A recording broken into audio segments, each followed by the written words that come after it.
આપણે જે ઇન્સ્ટાગ્રામમાં, ટેલિગ્રામમાં, વોટ્સઅપમાં, યુટ્યુબમાં પોલ નાખેલો હતો જે કોન્સ્ટેબલનું રિઝલ્ટ આવ્યું ત્યારબાદ, તો એના વિશે આપણે અંદાજિત માર્ક વિશે અને મેરિટ વિશે વાત કરવાના છે. તો તમે કોમેન્ટમાં તમારે જેટલા પણ કેટેગરી પ્રમાણે માર્ક થતા હોય કોમેન્ટ કરી દેજો. 2000થી વધુ કોમેન્ટનો આપણે ટાર્ગેટ રાખીએ છીએ, એટલે એ પ્રમાણેથી આપણે તમામના માર્ક ચેક કરીશું અને શક્ય હશે તો તમામને જવાબ પણ આપીશું. તો ચાલો વિડીયોની શરૂઆત કરીએ. લાઇક કરી કોમેન્ટ કરી દેજો તમારા માર્ક. એ ઉપરાંત જેમને પણ ઓપીટી આઉટવાળા જે પણ કેન્ડિડેટ છે કે જે એલઆરડીમાં ડોક્યુમેન્ટ વેરિફિકેશન નથી કરવાના અને ઓપ્શન આઉટ કરવાના છે, એ તમામ ટેલિગ્રામ ગ્રુપમાં આપણે લિસ્ટ બનાવેલ છે, તો એમાં જોડાઈ જાજો. તમામના સીસી ગ્રુપ બીના માર્ક, બીજી પરીક્ષાના માર્ક અને એલઆરડીના માર્ક પણ સાથે આપવામાં આવેલ છે. એ તમામ માહિતી માટે ટેલિગ્રામની લિંક નીચે મળી જશે, જોડાઈ જાજો. સૌપ્રથમ તો વાત કરીએ તે કોન્સ્ટેબલનું ગઈકાલે જે રિઝલ્ટ આવ્યું છે અને માર્ક તમે જોઈ શકો છો. જે પાસ થયા છે અથવા પાર્ટ એ બીમાં માર્ક નથી થતા એ પણ પોતાના નેગેટિવ અને પોઝિટિવ માર્ક જોઈ શકશે. તો નીચે લિંક મળી જશે, ત્યાંથી તમે ક્લિક કરીને તમારો રોલ નંબર, લેખિત માટેના કોલ લેટરમાં રોલ નંબર લખેલો છે અને એટલે બેઠક નંબર લખેલો છે અને સાથે કન્ફર્મેશન નંબર તમારો ઉપર લખેલો છે અથવા નીચે પણ હશે, ફોટાની ઉપર ડાબી બાજુ હશે કોલ લેટરમાં, એ નાખવાનો છે અને કેપ્ચર આવે એ નાખી દેશો એટલે તમે તમારા માર્ક જોઈ શકશો, પોઝિટિવ અને નેગેટિવ, પાર્ટ એ અને પાર્ટ બી બંનેના. તો આપણી પાસે જે ડેટા આવ્યો છે એ પ્રમાણે વાત કરીએ તો એલઆરડી પાર્ટ એમાં મોટાભાગના નપાસ થયા છે. ઘણા 0.25-50 માર્કથી પણ નપાસ થયા છે અથવા તો પાર્ટ બીમાં ઘણા નપાસ થયા છે.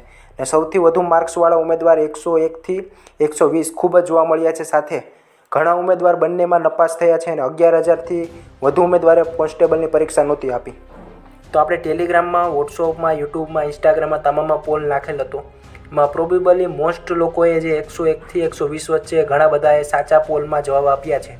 હવે એ પ્રમાણે આપણે મેરિટને અંદાજિત લિસ્ટ બનાવેલ છે, એના વિશે વાત કરી દઈએ. હવે ટૂંક સમયમાં 15મી ઓગસ્ટની આજુબાજુમાં આવી શકે છે ડીવી માટેની 2 ગણાની યાદી. અને ત્યારબાદ જે ફાઇનલ મેરિટ આવતું હોય છે એના વિશે આપણે વાત કરીએ તો જનરલ કેટેગરીમાં ભાઈઓ માટે 126થી 2થી 3 માર્ક નીચું જઈ શકે છે. બહેનોમાં 102થી 104 માર્ક જનરલ કેટેગરીમાં.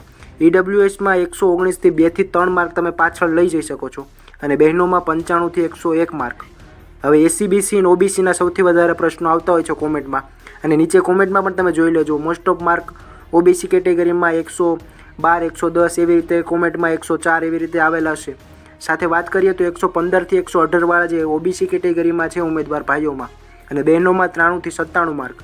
આ ફોટો આખો પાડેલો મેં ટેલિગ્રામ ચેનલમાં મૂકેલ છે, ત્યાં જોડાઈ જાજો. લિંક નીચે ડિસ્ક્રિપ્શન બોક્સમાં આપેલ છે, ત્યાંથી જોડાઈ જાજો. તો 112 વાળા પણ આશા રાખજો ઓબીસીમાં.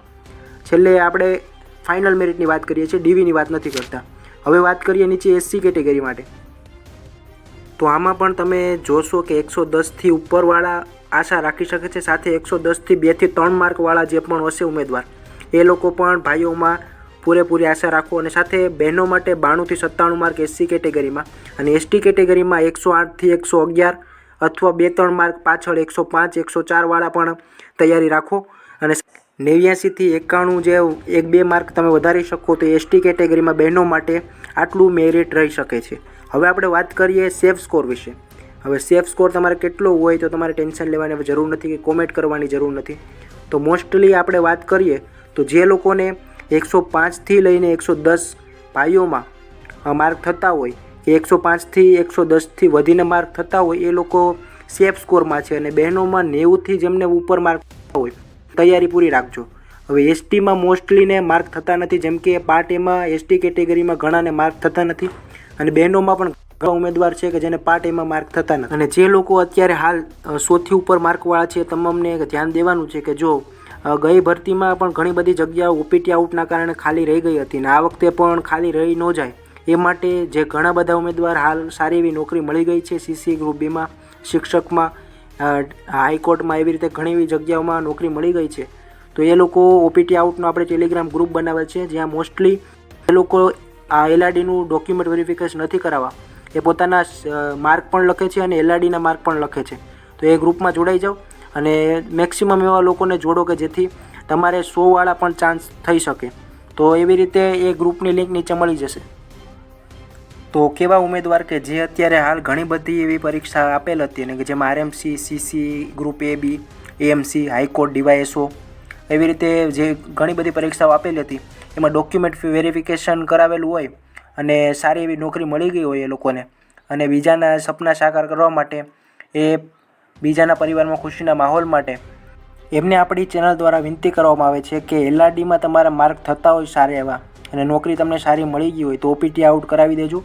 ટેલિગ્રામ ગ્રુપમાં તમારું નામ ન આપો પણ તમારા માર્ક અને તમારે કોન્સ્ટેબલના માર્ક આપી દેજો અને તમે OPT આઉટ કરાવવાનો છે કન્ફર્મ કરાવી દેજો, જેથી કરીને કોન્સ્ટેબલમાં જગ્યા ખાલી ન રહે અને સાથે વેઇટિંગ લિસ્ટનું નથી આમાં. એટલે ખાસ કરીને વિનંતી છે ને આ વિડીયો વધુ પડતા એવા મિત્રોને શેર પણ કરજો, એટલે મોટા એવા ગ્રુપમાં પણ આ વિડીયો શેર કરી દેજો. તો હાલ આ ચાલી રહેલી ભરતીની સંખ્યા વિશે આપણે વાત કરીએ તો 12,472 જગ્યા છે કે જેમાં 472 પોલીસ સબ ઇન્સ્પેક્ટર મહિલા પુરુષ ઉમેદવારની આપણે જગ્યા કાઢી નાખીએ તો બાકી વધે છે જે જગ્યા વધે છે 12,000. એમાં કયા કયા ઉમેદવારની ભરતી કરવાની છે તો હથિયારી પોલીસ કોન્સ્ટેબલ પુરુષ 4,422, બિન હથિયારી પોલીસ કોન્સ્ટેબલ મહિલા 2,178, હથિયારી પોલીસ કોન્સ્ટેબલ પુરુષ ઉમેદવાર 2,212, હથિયારી પોલીસ કોન્સ્ટેબલ મહિલા ઉમેદવાર 1,090 જગ્યા, હથિયારી પોલીસ કોન્સ્ટેબલ SRPF માત્ર પુરુષ ઉમેદવાર માટે હોય છે કે જેમાં 1,000 જગ્યા જ છે, અને જેલ સિપાઈ માટે પુરુષમાં 1,013 અને જેલ સિપાઈ મહિલા માટે 85 જગ્યા છે. તો ગઈ ભરતી કરતાં જગ્યા પણ સારી એવી છે, નવી ભરતી પણ આવવાની છે. તો તૈયારી માટે વોટ્સઅપ ગ્રુપમાં પણ જોડાઈ જજો, સાથે ડોક્યુમેન્ટ વેરિફિકેશનનો વિડીયો પણ તમને ઉપર ચેનલમાં મળી જશે, તો અહીંયા ચેકઆઉટ કરતા આવજો. તો જગ્યા સારી છે. વાત કરીએ મેરિટ બાબતે તો જે લોકો અત્યારે 105થી ઉપરવાળા સેફ સ્કોરમાં છે અને બહેનોમાં 90થી ઉપર સેફ સ્કોરવાળા એને ચિંતા નથી કરવાની, કંઈક ને કંઈક વારો આવી છેલ્લે SRPFમાં પણ વારો આવી શકે છે. તો સાથે બીજા જે OPT આઉટ વિશે તમને આપેલો છે. હવે આપણે વાત કરીએ જેને માર્ક નથી થતા અને અથવા તો રીચેકિંગમાં નાખવાના છે, એમને ભરતી બોર્ડની ઓફિશિયલ વેબસાઇટ ઉપર તમને એડ્રેસ આપેલો છે, એ એડ્રેસ ઉપર તમારે કુરિયર કરી દેવાનું છે તમારું કોલ લેટર સાથે. તો એના વિશે આપણે વાત કરીએ તો હવે કોઈ ઉમેદવારને એવું લાગે કે રીચેકિંગ ગુણ ચકાસણી માટે 2 થી 3 માર્ક વધે એમ છે અને એને ગુણ ચકાસણી માટે રીચેકિંગમાં નાખવું છે ફોર્મ, તો એને કોલ લઈને તમામ જે ડિટેલ છે ફોર્મ ભરી ભરતી બોર્ડના એડ્રેસ અથવા તો રૂબરૂ જઈને જમા કરાવવાનો રહેશે. તો એ 15 દિવસ ટાઈમ મળ્યો છે, દિવસ પછી ડોક્યુમેન્ટ વેરિફિકેશનની 2 ગણા યાદી આવી શકે છે. તો આ ફોર્મ તમને જે આપ્યું છે એ પ્રકારે ભરી રૂબરૂ અથવા તો કુરિયર કરી શકો છો જે એડ્રેસ આપેલ છે ભરતી બોર્ડનો. એ સિવાય બીજું પણ કોઈ ધ્યાનમાં લેવામાં આવશે, એટલે ખોટા કોઈ ફોન કે એવા ન કરે ભરતી સાઇડ ઉપર. સાથે આમ એડ્રેસ આપેલ એડ્રેસને વસ્તુ ફોર્મ એ તમને ટેલિગ્રામ મળી જશે, ત્યાં આખી PDF આપેલી છે. તમને ફોર્મ ભરતા ન આવડે તો આપણે દેખી દઈશું. તો જે લોકોને એવું લાગતું હોય 2 થી 3 માર્ક તમને એવું રીચેકિંગમાં નાખવું છે તો પૈસા બગાડજો 500 રૂપિયા, કારણ કે ભરતી આવી પાછી નહીં આવશે. અને જેમને વધુ પડતા 5 થી 6 માર્ક કપાય છે એ ખોટા આમાં કોઈ પૈસા ન બગાડે.